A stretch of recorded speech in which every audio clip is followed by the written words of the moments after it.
Hello guys, it's JohnnyTime and welcome to another Web3 hacking and smart contract auditing tutorial. Today we're going to solve the fifth challenge in Damn Vulnerable DeFi version 4 with Foundry. This challenge is called the Rewarder.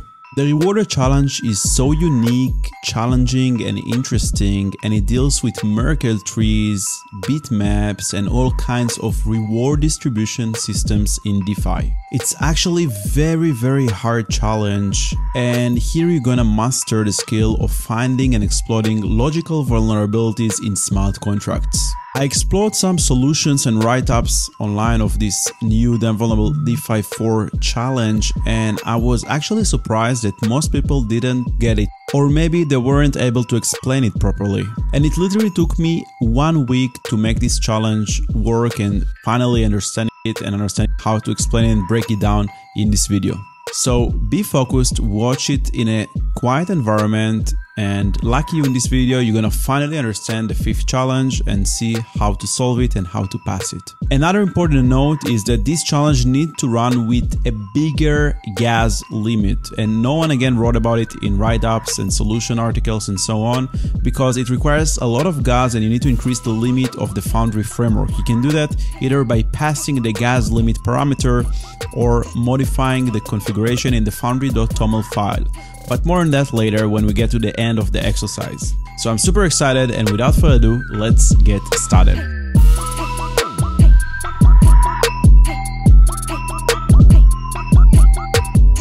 This is the Rewarder challenge. A contract is distributing rewards of damn valuable tokens and wrapped ETH. To claim rewards, user must prove they are included in the chosen set of beneficiaries. Don't worry about gas though, the contract has been optimized and allows claiming multiple tokens in the same transaction. Alice has claimed her rewards already, you can claim yours too, but you have realized there is a critical vulnerability in the contract. Interesting. Save as much funds as you can from the distributor, transfer all recovered assets to the designated recovery account. So we have some contract that distribute rewards, we have beneficiaries, we have been told that we are one of the beneficiaries, but we need to claim more tokens than the amount that we are eligible to claim. So this is the main smart contract that we need to exploit, the Rewarder distributor.sol. We can already see that it uses some libraries from Solidity and OpenZeppelin, Merkle-proof, bitmap, so it already gives us a hint of what this contract is going to do. We have two structs here, distribution, that consists of remaining tokens, the next batch number, a mapping between batch number and the root of the Merkle tree, I assume. We have another mapping of claims that probably represents which user claimed which token. We have a map between claimer to another map of word and bits. And we also have the struct of claim, which is a single claim, I assume, that consists of batch number, amount, token index, and proof, which is a bytes of array. I know that at this point, you might think you lack some technical knowledge to understand all of this with ease. That's exactly why I created this smart contract hacking course. Instead of piecing together scattered resources, you will follow a structured learning path together with hands-on exercises that simulate real-life attacks.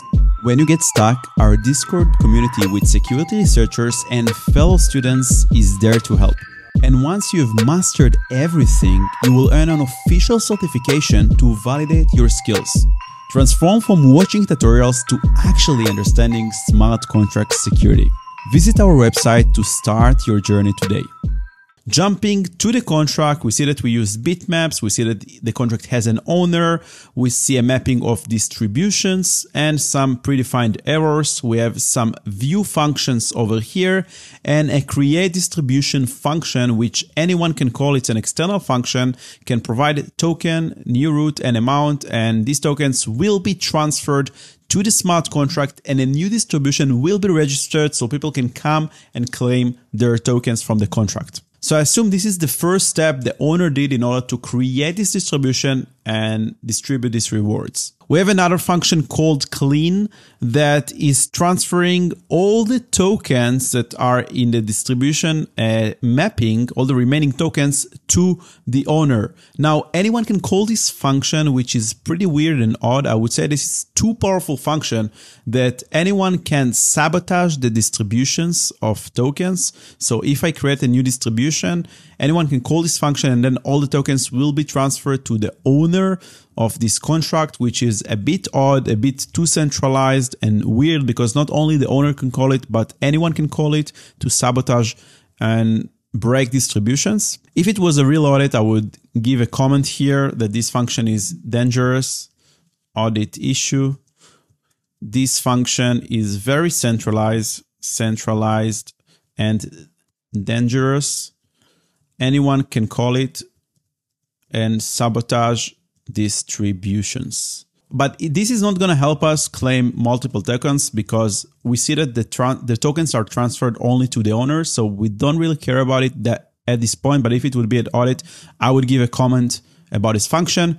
Going to the most interesting function, which is the claim rewards. This is the function that users can come, supply their claims, ask for the claims, and then get the tokens from the contract. Probably this is the function that we need to exploit because this is the function that will allow us to take tokens from the contract, and it receives two array, one of input claims with a type of claims. We saw the type before, the struct, and an array of input tokens. Let's see how it works. So it defines few variables, the claim, the token, bit set, and amount, and it starts iterating through the array that was supplied by the user who called this function, the input claims token. So every iteration will go through the array. And then we take the current index starting from 0. So it will be 0, 1, 2, 3, so and forth on until we reach the end of input claims array. And this will represent the current claim. Then we calculate the word position and the bit position based on the batch number of this current claim, which is division of 256 and modulo of 256. Now, if there is only one batch, then it's going to be 0. If there is one, this is going to be 0, and this is going to be 1, and so on. So this is how the words and bits are looking like. Now, as you can see, I already have some audit comments that I added. This is how I solve these challenges. I treat it like a real audit. I go through the code, I read it, and I add comments when I don't understand something or when I understand something, whether audit info, audit okay, or audit issue comments. So spoiler ahead, the audit issues are the ones that actually is describing the vulnerability. This is the comments that I leave usually when I find an issue with a contract. And you can see that I reviewed it and I left some audit issue comments. But before we explain them, let's try to understand the flow of every iteration of this for loop. So every claim will be in its own iteration. And let's say we're in iteration 0. So we have the first claim and then we have this if statement. Does token not equal input tokens at input claim.token index? What does it mean? Token in the first iteration is going to be address 0, right? Because it wasn't defined yet, right? We didn't set any value to token. And input tokens at the index, I assume it's either going to be DVD token or wrapped ETH, depends on which claim we're trying to claim, whether it's a DVD token or the wrapped ETH. So I assume that in the first iteration, again, it depends which claims we supply as users. This is going to hold true in the first iteration because always in the first iteration, in iteration number 0, token is going to be address 0. And this is not going to be address 0 because it's either going to be DVT or wrapped ETH. So it means that this is all thing here is true. So we enter this if statement. So we entered here and now we have another if statement. If address of token does not equals address 0. And we already said that in the first iteration, token is address 0. So this thing is not gonna be true. And we're gonna skip this line of code. What this line of code does, it check if we already claimed those tokens. Okay, so it call this set claimed function with token, amount, word position, and bit set. And if this function returns false, then we revert the whole transaction with already claimed. So we don't want to get there. We don't want the transaction to be reverted because if it's reverted, we won't be able to claim our tokens. Moving on, and we can see that now at this point, we set the tokens. So only at kind of the end of the first iteration, token will be set to the first token that we want to claim. And we shift one bit left the bit position and we set it into bit set. Then we set the amount, okay? So this is the claim amount, the amount that we want to claim. And we have another if else statement that we do not enter here in the first iteration because this is the else of this if that we entered. And we move on. This is another if statement for the last claim. So if we reach the last index of the input claims array, this code will be executed, which is not in the first iteration. So we don't care right now. And we calculate the leaf and the root. How do we do that? The leaf is essentially the hash, the KK hash of the message sender and the amount that we want to claim. So if it's a different account, it cannot claim claims of other accounts because it will be, the message sender will be different and this whole hash will be different and this leaf won't be correct. Also, someone cannot supply different amount of tokens. Let's say he's eligible to claim 100 tokens. If he will send that he wants to claim 1,000 tokens, it will again affect the hash and the leaf will be incorrect, which means that when we call this verify function in the Merkle proof library, then it will return false and revert with invalid proof. So we cannot claim other users' claims and we cannot modify our own claims because this verification will fail. And at the end of the iteration, after we did everything, what do we do here? We are transferring the amount to the user. Let's jump now into the set claimed function. This is the function to check whether we claim the tokens already or not. We actually, in this exercise, we don't really care how it works and how this whole bitmap verification works because the vulnerability is quite tricky. The vulnerability is that we're going to send some parameters to the claim function that we will make sure that we will never enter this function, and therefore we don't care about this bitmap verification. The whole idea is to skip this function to prevent this revert statement from happening by just skipping this logic all whatsoever, and now I'm going to explain. So we looked at the first iteration of this for loop, but now I want to look at the second iteration of this for loop. What happens in the second iteration? In the first iteration, we saw that we didn't enter here and we didn't enter here. We didn't enter here because this statement was false, so this code didn't execute. And also this is false because this is just the last claim. We are in the first iteration, so it's also not going to be executed. Now let's go to the second iteration and see what happens. In the second iteration, token is already set because it was set to the first token that we want to claim in the first iteration. And we have now the second iteration over here, index number 1. We have a word position and a bit position that we don't care about because we are trying to prevent this function from being executed. Now let's say we supplied the same claim twice, which means that we took one eligible claim, one legitimate claim that we have, let's say 1,000 DVD tokens, and we sent an array with a lot of claims that are duplicated, like another claim that is legit and another claim that is legit, but it's the same claim, the same message sender, same amount, same tokens, let's say 100 DVD tokens. So in the second iteration, this is going to be the same token because token was set in the previous iteration to DVT, if you remember, and we are still trying to claim DVT. So DVT equals DVT. So this if statement will not work, which means that we're going to skip all these lines of code. But the most important part, we skip this set claim check. Then we modify the bitmap. We don't care. We accumulate the amount because we go to this else statement. We skip this because we are still not in the last iteration. It's a long array with a lot of claims. And again, we calculate the leaf and the root, and they're going to be correct. They're going to be valid because it's the still same amount and same message sender. So the leaf is still valid. So this is going to pass.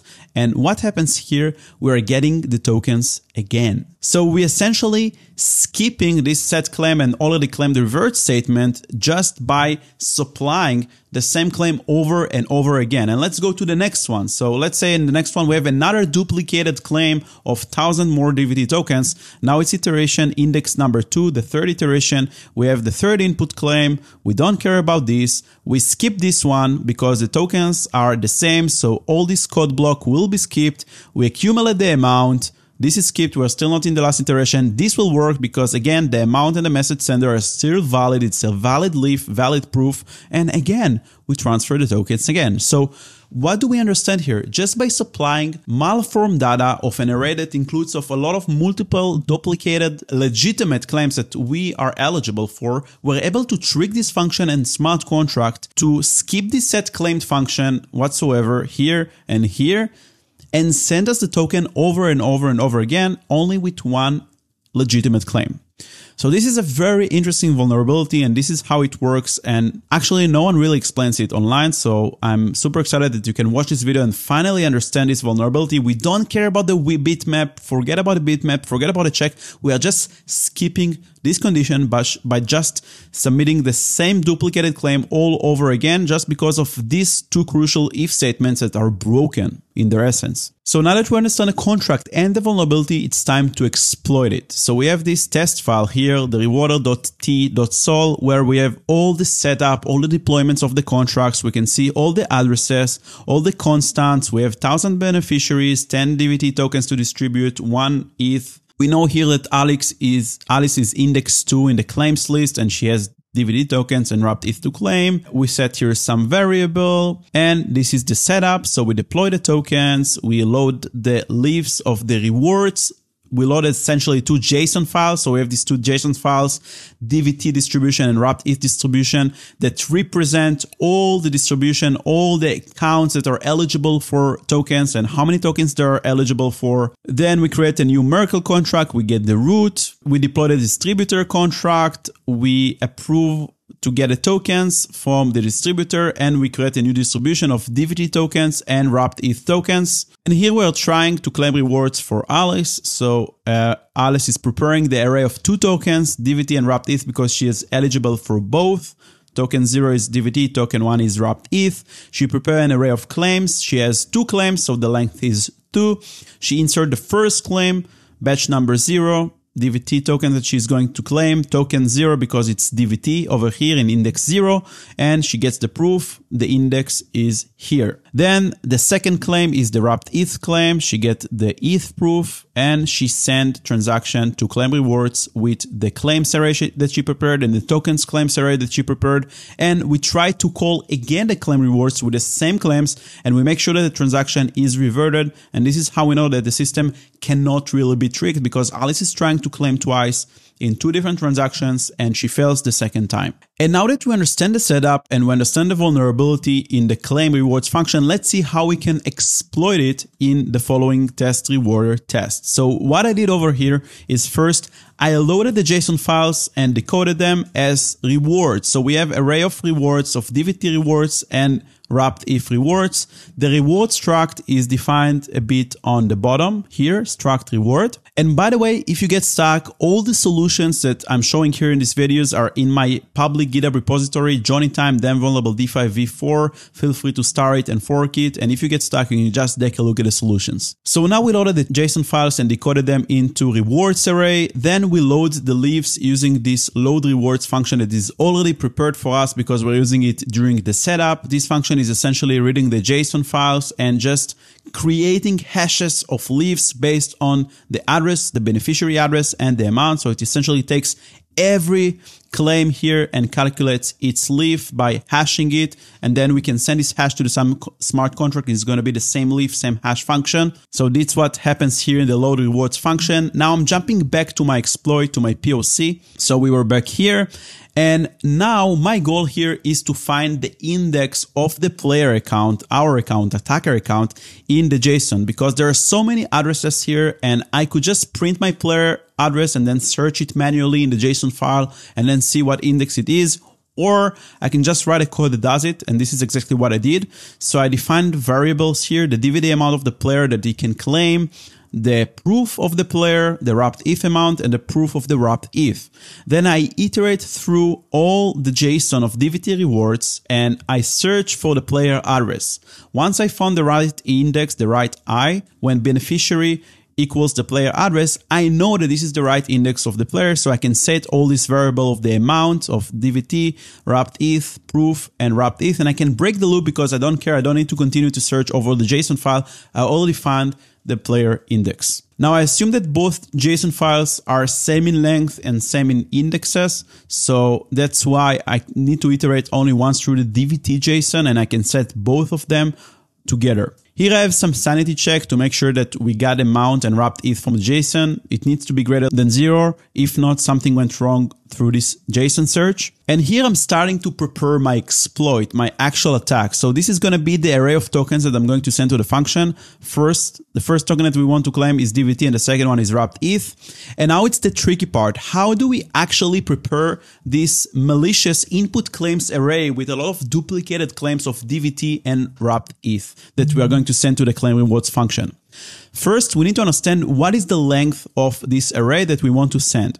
How do we know the length? We need to create a lot of claims based on the amount of tokens that are in the contract, and we want to still divide it by our eligibility. So maybe there are 1 million tokens in the contract and we are eligible for, let's say, 1,000 tokens.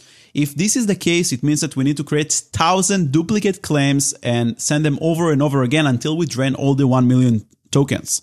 So total claims needed is the total DVT that exists in the contract divided by our eligibility of DVT tokens plus the total wrapped ETH in the contract divided by wrapped ETH eligibility. So these are the claims. This is the length of the array that we need to create. And we also create another variable called DVT claims, which is how many of these claims are going to be for DVT tokens. And of course, the other ones, the ETH claims, are going to be the total claims needed minus DVT claims. Now we create this new claims array with the length of total claims needed, and we start preparing it using this for loop. So we iterate from 0 until the total claims needed, and then we create the claims and push them into array. So the batch number is always 0 because we only have one batch. And now we set the amount and the proof. This is the most interesting part. So if the index is still in the DVT claims range, let's say we have total claims of 100, 50 DVT and 50 wrapped ETH. So as long as this I is lower than 50, then we want to set the DVT data, the DVT amount that we are eligible to claim, and the index is going to be 0 because DVT is index 0. We saw it over here. And the proof is going to be the DVT proof. Now, once we reach this certain DVT claims, we want to move to wrapped ETH. And then if this index is greater than DVT, greater or equals than DVT claims, then we set the ETH data, which is the ETH amount, the token index 1, and the ETH proof. Let's just draw it for a second. Let's say we have a huge array of input claims. I'm going to put a comment here. So this is an array, and we have a claim of DVT, DVT, DVT, and then we have another, let's say DVT, then we have wrapped ETH, wrapped ETH, wrapped ETH. So remember that all of these are the same claim, just duplicated again and again. And these are the same wrapped ETH claims that we're eligible to claim according to the README file. And this is exactly what we're going to do. So the total length is going to be 7. The DVT length, these DVT claims, is going to be 4. And so it's going to be 0, 1, 2, 3. Then 4, we're going to switch to wrapped ETH. 5, 6. So number 6 is going to be the last one, and it's going to be the last wrapped ETH claim. So this is essentially how we're going to build this malicious claims array. Now, once we have the data ready, we can call it the claimRewards function with the claims and the tokens to claim. And if everything is working, it means that we got all this DVT balance and wrapped ETH from the contract, and we can send it to the recovery address. So as I said, this is a complex exercise. We have here a classic logical vulnerability that when we pass malicious data to the function, we can essentially skip certain if statements and certain checks and trick the contract of taking multiple tokens that we are not supposed to take. And this is this beautiful exploit that just implements it. So now it's time to run the test file. And remember that in this test file, you have to add this gas limit flag with a very big gas limit because it takes a lot of gas to run all through these 4 statements, and the default gas limit of Foundry is not going to be enough. So no one mentioned it in any of the write-ups. I don't know how they were able to run this POC, because for me it didn't work unless I passed this gas limit parameter. You can also modify it in the foundry.toml file. Let's run the test and see what happens. And it worked. The test passed, which means that we were able to reach this is solved condition to drain the DVT and the wrapped ETH from the distributor and send everything to the recovery account. That's incredible, guys. If you stick till now, you should be proud of yourself understanding this complex challenge and solving it. And if you have any questions, feel free to ask them in the comment section below. Feel free to check out the GitHub repository. If you enjoyed this video, like this video and subscribe to the channel.